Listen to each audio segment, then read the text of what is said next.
Well, hello, everybody. Happy Sunday. Josh Greason coming to you live and direct from Forex Bootcamp. I'm going to make this as short as I can. I'm going to be running late for my seven-figure mentor call. I love to get on there with him, sit and look over his shoulder as he analyzes the charts and gain his wisdom for my trading week.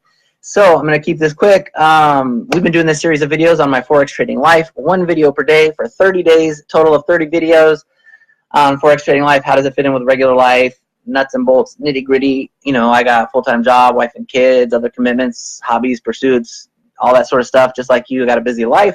How does Forex trading fit in with that? How did I learn? How can you learn? Why did I get into it? What is the Forex in the first place? How much money can you make? What's my long-term financial goal? How long does it take? What tools, what strategies do I use? Is it hard? Who's walking me through it from knowing nothing about Forex to where I am now, to where I'm headed, to financial freedom, and how can you do the same? So that's the series of videos. We've done 23 so far. This is 24 of 30. And as you saw, probably today's topic was common trading mistakes.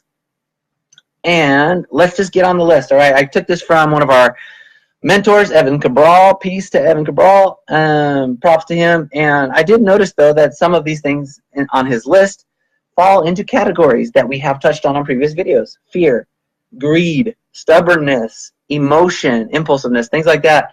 We've touched on these in other videos, but so I thought it was kind of a cool theme. So first, the common trading mistakes that come out of fear. Number one, cutting winning trades short even when the setup is solid. Your trade is doing well, you're in the trade, you cut it off and run away, scared, thinking like, surely this can't go on forever, even though you had a solid analysis and the thing's tearing it up, doing well. You cut it off. I mean, nothing wrong with taking profits. We talked about that last night. There's a balance. But sometimes, you know, leaving money on the table when it's a good, solid analysis and there's no reason to walk away from that trade just yet, you know, less than ideal. So, number two, not pulling the trigger on a good setup due to fear of loss. So a couple of these have that same theme of fear of loss. You just had a couple trades go bad. They didn't go your way.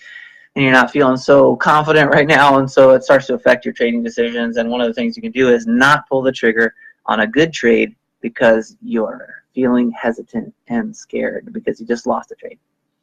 So you got to stick to your technical analysis skills, to your confidence of whoever you took the trade from, or where, you know, your analysis, if it was yours, or however you got the trade, the harmonic scanner.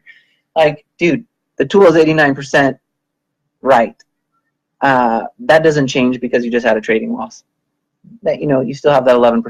They're going to lose. You're going to lose. Nobody's a 100% winner. Losses come with the game. That's trading.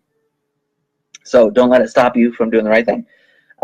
Failing to take a good setup because the last couple of trades are losers. Same thing. Stopping trading or reducing the lot size after a loss.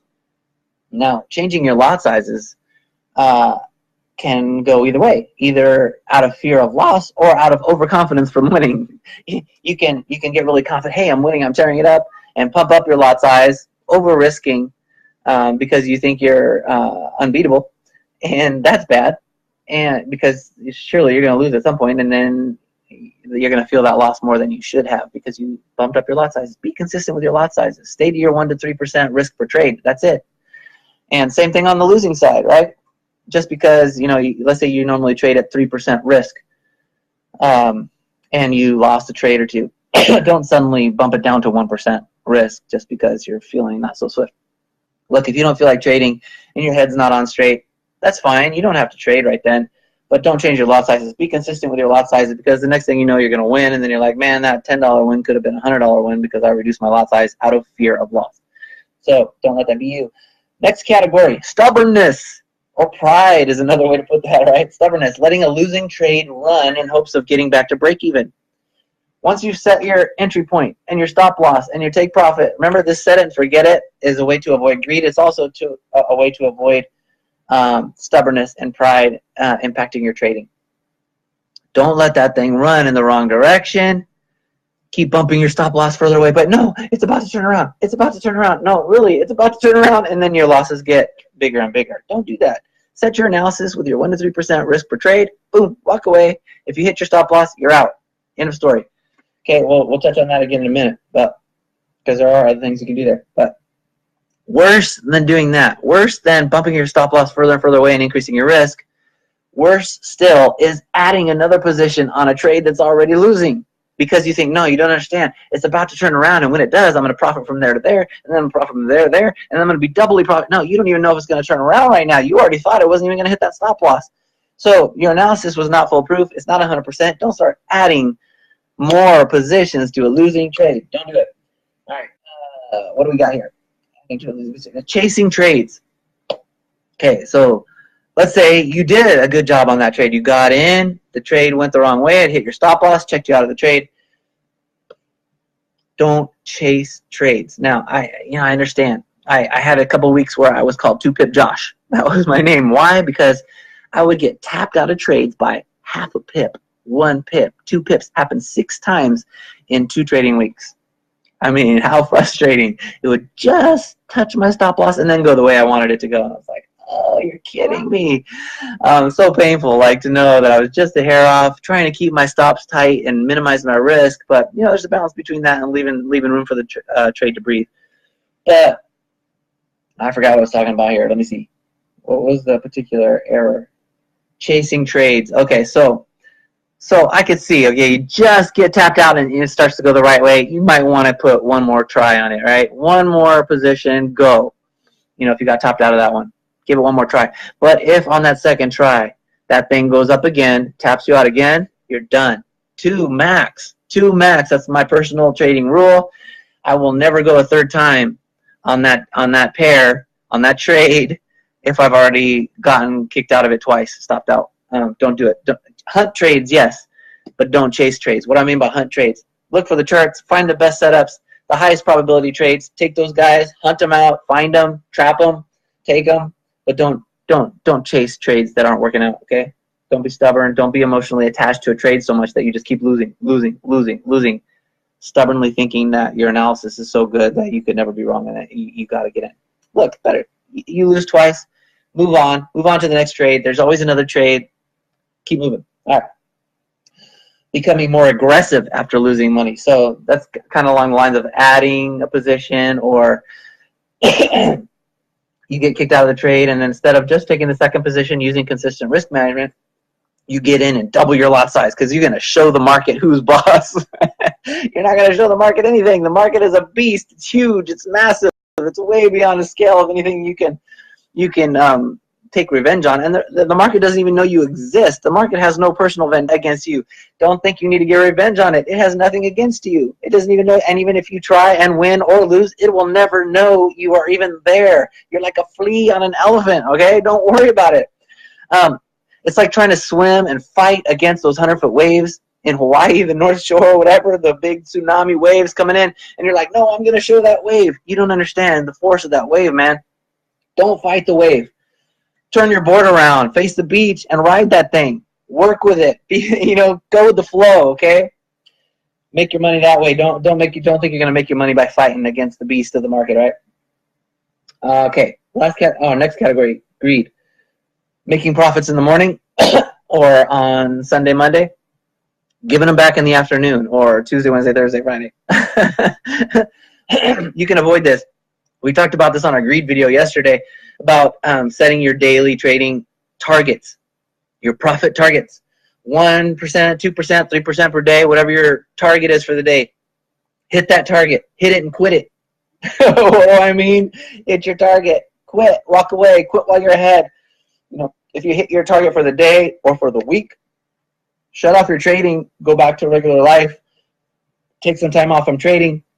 Don't be like giving up your profits unnecessarily, okay? By continuing trading. Look, you've had a profitable day. You've had a profitable week. You're on track to be rich, okay? Just quit. Don't be greedy, all right? Trading a bigger lot size than your strategy or risk management allows for or suggests. Again, we've talked about this 100 times. Risk management, lot sizes, 1 to 3% risk per trade, period, end of story. Doesn't matter if you're feeling confident. If you're feeling like you want to make more money, don't bump up your lot sizes, period. Holding trades longer than you should have, hoping for a big winner. Again, that's kind of like that bumping your stop loss further and further away, holding it longer. Or no, actually it's the opposite of that, sorry. So you enter the trade and you're actually winning. This is kind of that topic that we talked about last night. Take profits often. You can take profit down here. when it starts to curve back up, because you don't know, is it going to reverse all the way back up to start, double tap the top? When you could have just taken that trade down. Hey, if it does reverse, you can get in the trade again, take the profits all the way back down again, and double your profits. But you also, if you stay in the trade, instead of doing that, you risk losing all the way up. Now, I understand it could just retrace and go, and you're like, oh, it would have been great to just stay in there. I don't have to manage the trade. Again, that's the eternal challenge of a trader. Are you going to stay in? Or are you going to get out? You have to make that decision each time. There's a time for each of those things. There's a balance. Nobody's ever going to get that call exactly right. Sometimes you're going to check out and take profits, and that thing's going to keep going. And you're like, dang, I just left money on the table. Other times, you're going to say, I'm going to stay in, and then it's going to retrace and check you out, break even, whatever, and you just had profits in your pocket that you just let slide out. So it's unavoidable. Be aware of the mistakes. My personal feeling is it's never a bad thing to take profits. You're never going to be upset that at least you took some profits and you have more than you started with, right? So that's my approach. Last category, emotion or impulsiveness specifically. Getting overconfident after some good trades, making bad trade decisions. This is the same thing as getting underconfident after having some losses and making bad trading decisions. So bumping up your lot sizes, bumping your take profits further away, all this stuff goes back to how to avoid all this stuff. Set it and forget it is the most profitable trading strategy. Impulsiveness and emotion. Taking unplanned trades when the markets suddenly move. I've been guilty of this. You see the market's like, woo, woo, woo, it's tripping down. It's like jamming. Let me jump in a sell. That thing's moving down. I mean, and then what happens? The second you do that, you didn't do any analysis, no trend lines, no support resistance, no indicators, no fibs, you didn't do nothing. You just saw the thing was moving. You thought you'd be smart and jump in and take a ride. And then the second your entry line is here, market goes, oh, it's going good, it's good, it's good. I jump in, the second, boop, what does it do? Bounces right up. It's like the market knows you're there. It knows you're being silly and impulsive, and it's going to say, look, you shouldn't be doing that. Don't play with fire. Do your analysis. Do your homework. Do your due diligence before you enter into a trade. Okay? Don't be impulsive in your decisions. So we covered a lot of common trading mistakes. Again, I don't have neat answers wrapped up in a bow for you, how to avoid all trading mistakes and be 100% successful in all your trading. If anybody ever promises you that, they're full of nonsense. We're all going to make mistakes. We're all going to, nobody's going to win 100% of the time. You're going to have losses. You're going to have wins. But if you'll stick to all these rules that we've talked about, good risk management, good risk to reward ratios, sticking by your guns, set it and forget it, don't be greedy, don't be impatient, be consistent in your lot size, all those kind of things, right? Sticking to your trading plan once you've developed it. That's the best way to become a profitable trader and stay a profitable trader, all right? So Josh Greason coming to you again for Sunday. Hope you're having a relaxing weekend. You're ready to hit work tomorrow or whatever your life looks like on Mondays. I'm going to get to my mentor call. Appreciate you taking the time with me on a Sunday. If you like it, hit like. If you love it, hit love. Please join me for the remaining 6 videos. We've done 24, 6 more to go. They're going to be good, and we're winding down to a conclusion where we've been headed all along. Hope you'll join me for the journey. Have a fantastic weekend and a week ahead. Happy trading. Peace.